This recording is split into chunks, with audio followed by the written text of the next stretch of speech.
Well, it looks fine from this image that we see. Inside was pitch black, but Takano-san turned on the battery-powered lantern she bought, revealing a pretty cramped room. Not a flashlight, a lantern. Out every thing to bring lights, to bring a light source in, that's not a flashlight. She brought a lantern. She totally went for this for the atmosphere, didn't she? It's so dark in here. Everyone take care not to trip over anything. God, imagine we tripped over and just collapsed whatever was inside. We accidentally knock over, I think a a cupboard or something, just collapsing inside. Ah, be horrible. And they know someone was inside, and that would just be terrible news for us four. I appreciate the concern. Okay, doorman, keep a good watch. We're shutting the door now. Wait, why are you closing the door? Why can't we leave the door open? Takano smiled spitefully, as if leaving Tomitake-san out or something fun, and began to close the door. Yeah, can't we just leave the door open? Man. Alright everyone, have fun. There was a low, heavy and loud noise, and we were completely cut off from the outside world, and covered in silent darkness. Takano-san's lantern was the only light we had. It'll be fine. It's an outdoor lantern with backup batteries inside. It won't go out or anything. Looks like Takano's noticed my uneasy expression. I couldn't help but blush a little and avert my gaze. Deeper inside there was a heavy and old but sturdy door with solemn decorations on it. It was the last door sealing away what was within.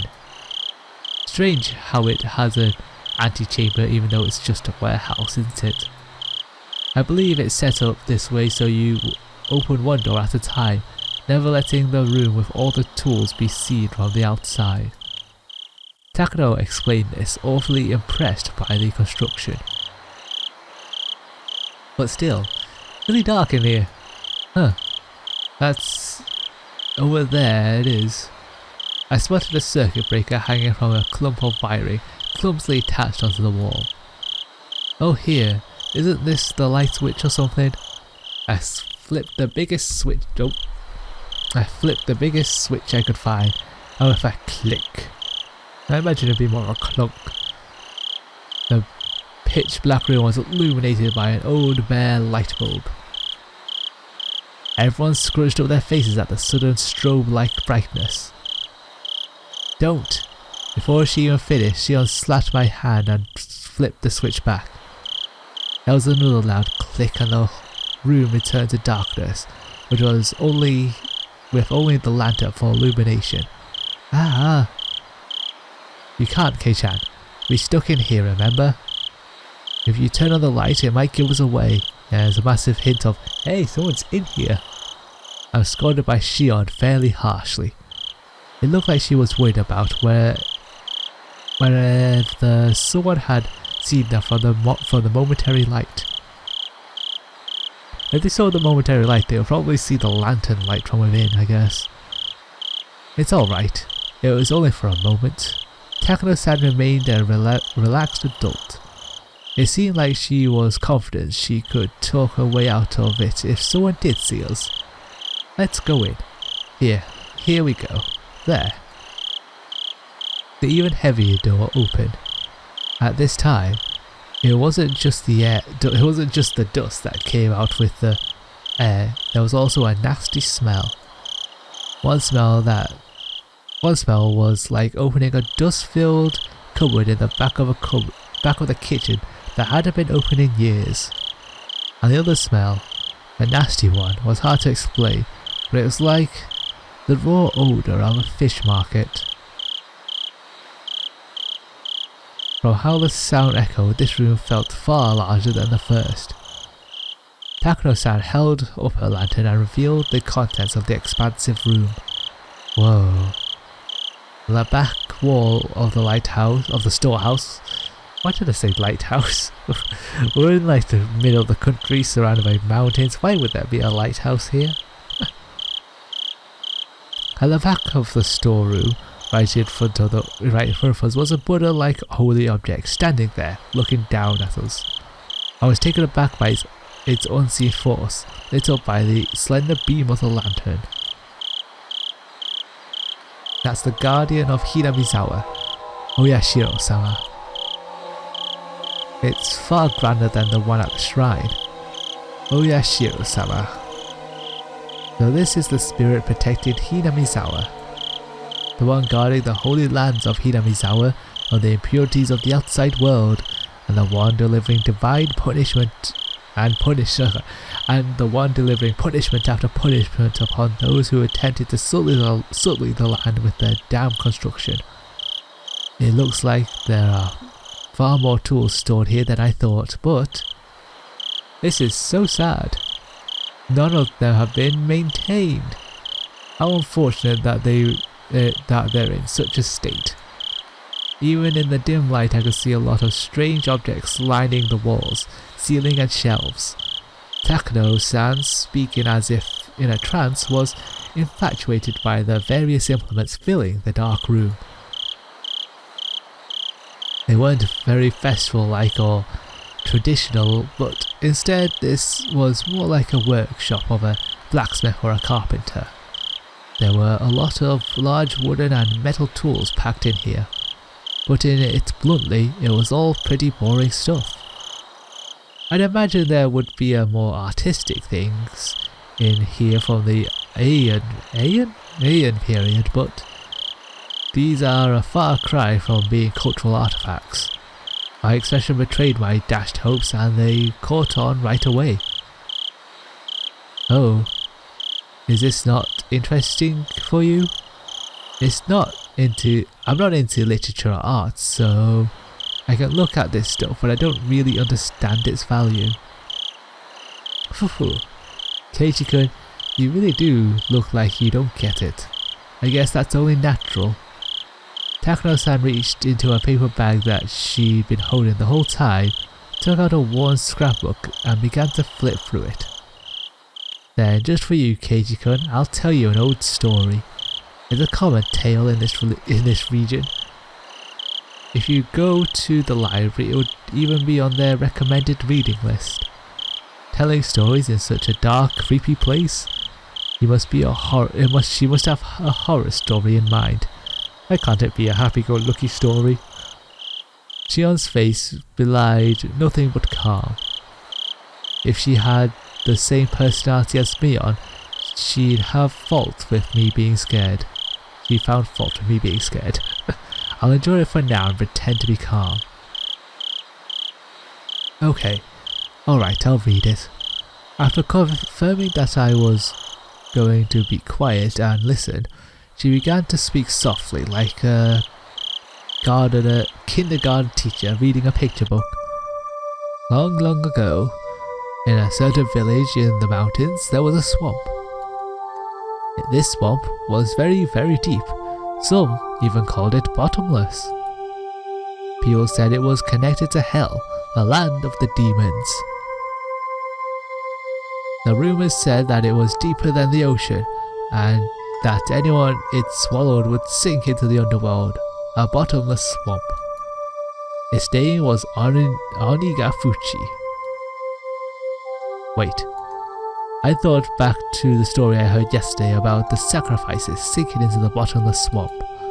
Could that be the swamp she's talking about? So then the village was Hinamizawa, right? You catch on quickly, that's right. Though it was called Onigafuchi village at the time. Onigafuchi village. That's a pretty inauspicious name. It evokes quite the image, doesn't it? I hear that the name was changed in the Meiji period. The name of the swamp connected to Hell was called Onigafuchi, which meant the demon's abyss. And the true name of this village, Hinamizawa, was Onigafuchi village. So the demon's abyss village, eh? The villagers belonged to that abyss, or to Hell in other words. They lived their lives worshipping the swamp said to connect to it. But then one day, demons began to appear one after the other from deep in the swamp. The villagers feared that hell was overflowing. The demons mercilessly attacked the villagers. They could only watch in fear. They could do no more than hide themselves and tremble. Did someone exterminate them? Unfortunately, there is no Momotaru or Superman in this fairy tale. Then, did they get the whole village together to fight them?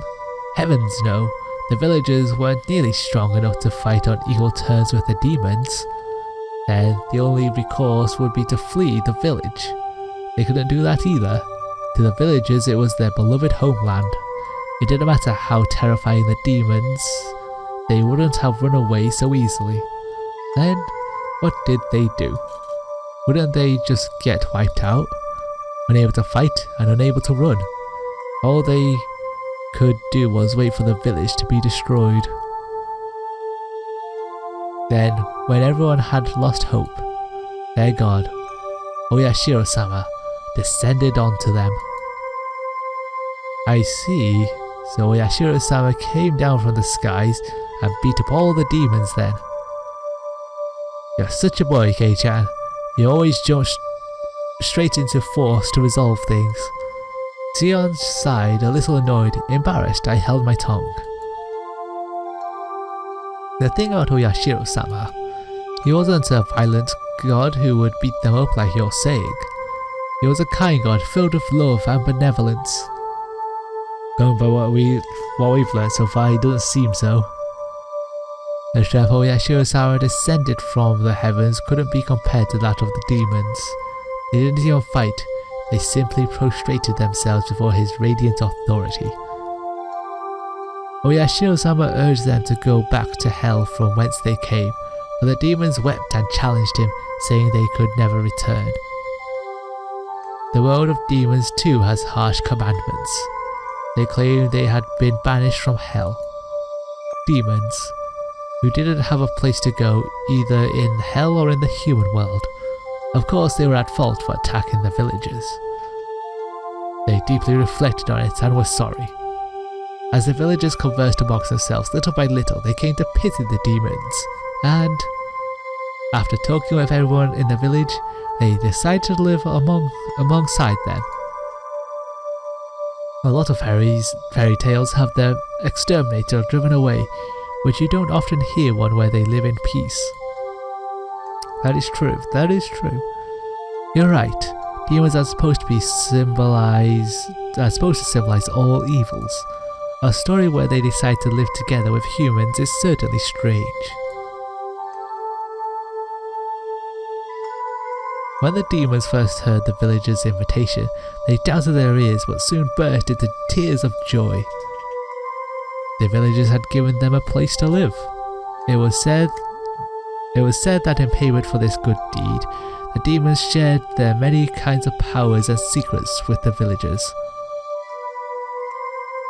Ooh, they shared their secrets with us, eh? Oyashiro-sama was very pleased with this happy exchange.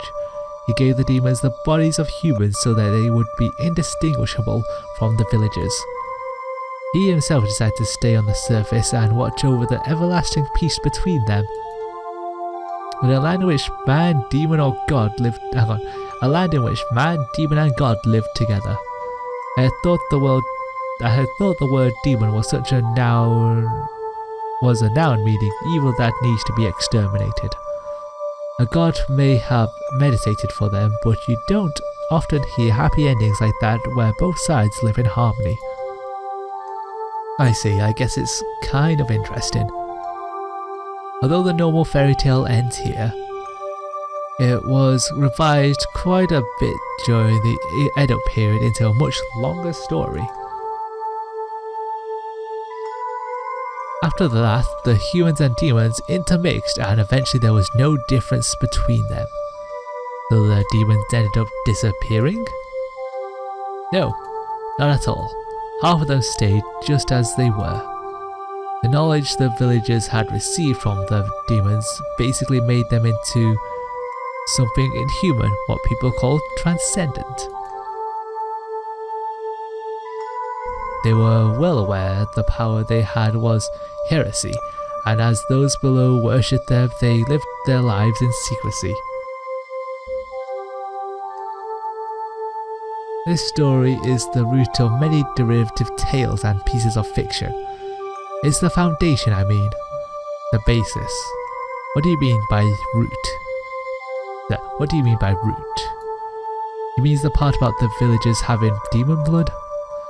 What I mean is, all of the legends from around here are based on the premise that the villagers are descended from demons. There was a hint of amusement in Shion's face as she said that. It was like she wanted to say that she too had demon blood in her. Is there any proof though? Maybe it's just somehow... Damn it, phone. Is there any proof though? Maybe it's somehow rooted in historical fact beyond just fairy tales. Oh? Oh, my Barakun, did you believe that demons really did come out of the swamp and bred with humans? It's not like I don't believe it, but... When she said demons, she meant the ones from hell, but... In ancient Japan, the word wasn't necessarily used to denote that kind, right? The more well-known use involves the drifting foreigner theory. As the story goes, Westerners who were shipwrecked in nearby seas had such markedly different customs that they were called demons. Japanese people were relatively similar in appearance to other Asians, but everything about those from the West was different: their physiques, their face, and their skin colour. In Japan, terms like red demon and blue demon evoke images especially of Westerners. Lacking in skin pigments, Westerners would sunburn easily and turn red. Being fair-skinned, I think blood vessels appearing on their skin would look blue. A handful of accidental aliens would drift into Japan and came under persecution, being called demons. They would flee into the mountains to survive, turn into bandit groups and attack villages for food and the like. How does that explanation sound? Maybe it's a bit childish. Takano gave me a weird smile when, having come up with such an impromptu hypothesis, I unconsciously followed it with self-deprecation. Still, she didn't smile as if to make fun of me. It's not ridiculous. It's actually quite sound, the theory. There are a lot of people who subscribe to the drifting foreigner theory. Even so, nobody actually knows what happened. Were there groups of foreigners who had turned into banditry, or were they really demons who had come from the bottom of the world? Then, Takano-san, which one do you believe in? The truth of the matter aside, I rather believe the more fantastic explanation. It's more fun that way, isn't it? Her answer made her sound a wee bit like a romanticist. And that's a wee bit... When has he ever said that? Here I thought she'd reject unrealistic stories like that. Now then, this is where the fun begins. Takano-san brought an end to her storytelling and waits for a moment as if to tantalize us. Suddenly Shion looked around as if something had caught her eye. Her head bobbed to and fro, like she was making sure nothing had changed. What's wrong, Shion? I'm sorry. Please don't worry about it. Shion pretended as though nothing had happened. Takano also made sure nothing had happened, then cleared her throat and broached the next subject. I'll explain that half the villagers have demon blood. That blood, they actually say, that is the blood of the god. That blood, they actually say, that is the blood of the kind of demon that eats people. Man-eating demons? That escalated quickly.